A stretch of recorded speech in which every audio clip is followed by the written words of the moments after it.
सुनो नाज़रीन, प्रोग्राम जवाब खपे सां गॾु मां आहियां इम्तियाज़ मीर। सभु सियासी जमातूं चाहिनि थियूं त वक़्तु इलेक्शन थिए ऐं फ्रेश मैंडेट सां हिकु दफ़ो वरी इक़्तिदार में अचे, जंहिं बि सियासी जमात खे मेजॉरिटी मिले, कोलिशन गवर्नमेंट आहे या मेजॉरिटी अचे, सिंगल लार्जेस्ट पार्टी अचे त उनखे इक़्तिदार। जीअं दुबई जे अंदरि तमामु अहम मुलाक़ात थी आहे सियासी मामलनि जे हवाले सां, ऐं ॿी तरफ़ महांगाई आहे, बेरोज़गारी आहे, हद खां वधीक आहे। ऐं आर्मी जे जीअं त DGISP जी प्रेस कॉन्फ्रेंस खां पोइ काफ़ी कन्फ्यूजन क्लियर थी वई आहे त उन्हनि खे कॾहिं माफ़ु न कयो वेंदो, ऐं इहा पाकिस्तान जे ख़िलाफ़ु साज़िश हुई। ऐं ख़ुदि एहसाबी जो जेको अमल शुरू थियो आहे उहा बि तव्हांखे पाण ख़बर आहे। मूंखे ज्वाइन किया है पाकिस्तान पीपल्स पार्टी के रहनुमा, सीनियर रहनुमा है सरदार नज़ाकत साहब। सरदार साहब, मैं आपको वेलकम करता हूँ अपने शो। बहुत शुक्रिया मीर साहब। सरदार साहब, जिस तरह एक एहसाब की और ख़ुद एहसाबी की शुरुआत एक इदारे से यानी कि आर्मी से शुरुआत हुई है, जिस तरह लोगों को, जिस तरह जनरल्स को, जिस तरह ब्रिगेडियर के खिलाफ एक्शन लिया गया है, अब तो मेरे ख्याल से जिन्होंने 9 मई किया है वह बच नहीं सकेंगे, क्या कहेंगे? देखें, जो 9 मई को पाकिस्तान के अंदर हुआ, 200 से ज्यादा आर्मी इंस्टॉलेशन पे हमला हुआ, वो हमला आर्मी इंस्टॉलेशन पे नहीं था, बल्कि मैं बीइंग ए पॉलिटिकल वर्कर समझता हूँ कि जिस तरह हिंदुस्तान ने उसको पोर्ट्रे किया और हिंदुस्तान ने पूरी दुनिया के अंदर कैंपेन लॉन्च की कि पाकिस्तान के लोग पाकिस्तान आर्मी से नफरत करते हैं और ये सारी चीजें, पूरा प्रोपेगेंडा लॉन्च किया हिंदुस्तान ने। मैं समझता हूँ कि वो 200 आर्मी इंस्टॉलेशन पे हमला नहीं था, बल्कि पाकिस्तान की एहसास पे हमला था। पाकिस्तान के जो नजरिया है, पाकिस्तान की जो सोच है, पाकिस्तान का जो मुल्क है जो पाकिस्तान, उसके ऊपर हमला था। देखें, अगर हमारे किसी के साथ छोटे मोटे इख्तिलाफात जरूर हो सकते हैं, हमारे तो कोई आर्मी चीफ मुमकिन है हमें पसंद न हो, कोई DGISI पसंद न हो, लेकिन इसका मतलब ये नहीं है कि हम अपने मुल्क की आर्मी के ऊपर, उनकी इंस्टॉलेशन के ऊपर हम हमला करें और फिर वो उस आर्मी के ऊपर जिस आर्मी ने दहशतगर्दी और इंतहा पसंदी के अंदर इतनी बड़ी कुर्बानियां दी हैं और बिलखुसूस उन शोधा की यादगारों के ऊपर और उनकी कब्रों को बेहुरमती की गई, जिन्होंने अपना आज पाकिस्तान के कल के नाम कुर्बान किया है। मैं समझता हूँ कि पाकिस्तान की हिस्ट्री नहीं बल्कि दुनिया की हिस्ट्री में शायद इस वक्त के जो आर्मी चीफ हैं, उन्होंने ये जो खुद एहतसाबी का अमल किया और जो आर्मी के सीनियर हाई रैंक ऑफिसर को सैक किया और उनको स्टेप डाउन करवाया है, मेरे ख्याल में दुनिया में इसकी मिसाल नहीं मिलती। और मैं उम्मीद करता हूं कि पाकिस्तान के अंदर मेरिट की बुनियाद के ऊपर 9 मई का मुकदमा होगा और इंटरनेशनल प्रेशर को डिफ्यूज करते हुए हमारे लॉ एनफोर्समेंट एजेंसीज को उन लोगों को ट्रायल करना पड़ेगा और उन लोगों को सजा जरूर मिलनी चाहिए जिन लोगों ने आर्मी इंस्टॉलेशन के ऊपर हमले किए। आपको पता है सर कि ये 4 साला दौर जो पिछला था कोई बेहतर दौर नहीं था। एक बड़ी पोलराइजेशन थी, उस टाइम भी थी, आज भी एक बड़ी तकसीम इदारे के अंदर यानी कि जुडिशरी के अंदर हमें नज़र आती है। चाहे बेंच बने, बेंच में आपको पता है इख्तलाफात आ जाते हैं, पहले मंसूर अली शाह, उसके बाद जस्टिस आफरीदी साहब, या आफरीदी साहब के इख्तलाफात आपको सब पता है कि आ रहे हैं। ये जो तकसीम है, चाहे सियासी तकसीम हो, चाहे अदलिया की, जुडिशरी की तकसीम हो, ये मुल्क रियासत के लिए ख़तरनाक है। सरदार साहब देखिए मीर साहब, आपको याद होगा कि जब 2008 में पाकिस्तान पीपल्स पार्टी को पाकिस्तान के अंदर हुकूमत मिली तो उस वक्त आसिफ अली जरदारी साहब ने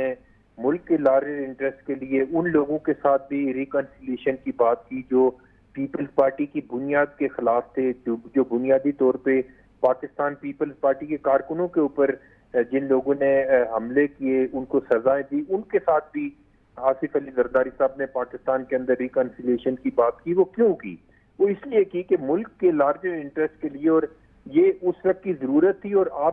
आपको हैरानगी होगी कि 9 मई से पहले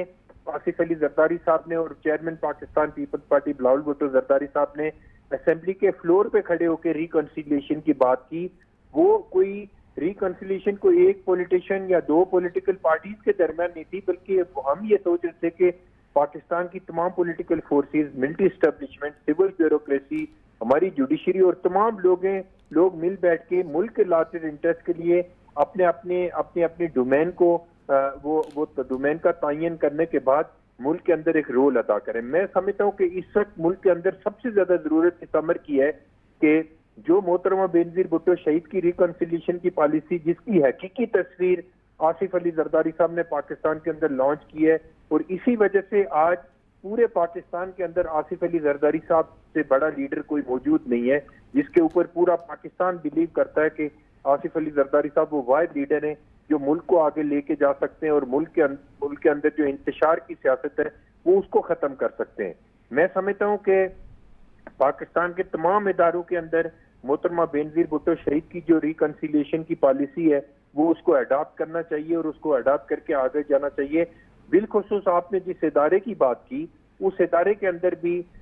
रिकंसिलिएशन की बात करने की जरूरत है और वहाँ पे अदम बर्दाश्त का जो माहौल बना हुआ है उसको डिफ्यूज करने की जरूरत है। और मैं समझता हूँ कि हमारे मुल्क के लिए ये बड़ा खतरनाक है कि हमारी तकसीम दर तकसीम होता जा रहा है। इस वक्त जरूरत इस अमर की है कि पाकिस्तान के तमाम लोगों को अपने अपने इख्तिलाफात को बालाए ताक रखे हुए अपने मुल्क के बारे में सोचना पड़ेगा। आपको पता है कि सर इस आईनी सियासी बहरान का हल कैसे निकलेगा? वक्त पे इलेक्शन, पीपल्स पार्टी ने शुरू से कहा है कि वक्त पे इलेक्शन हो और नून लीग डगमगा रही थी, लेकिन अब भी नून लीग कह रहे कि वक्त पे इलेक्शन होने चाहिए। और जिस तरह अहम बैठक हुई है, जिस तरह अहम मुलाकात हुई है चेयरमैन पाकिस्तान पीपल्स पार्टी मोहतरम जनाब बिलावल भुट्टो जरदारी साहब, मोहतरम जनाब आसिफ अली जरदारी साहब, मियाँ नवाज शरीफ साहब,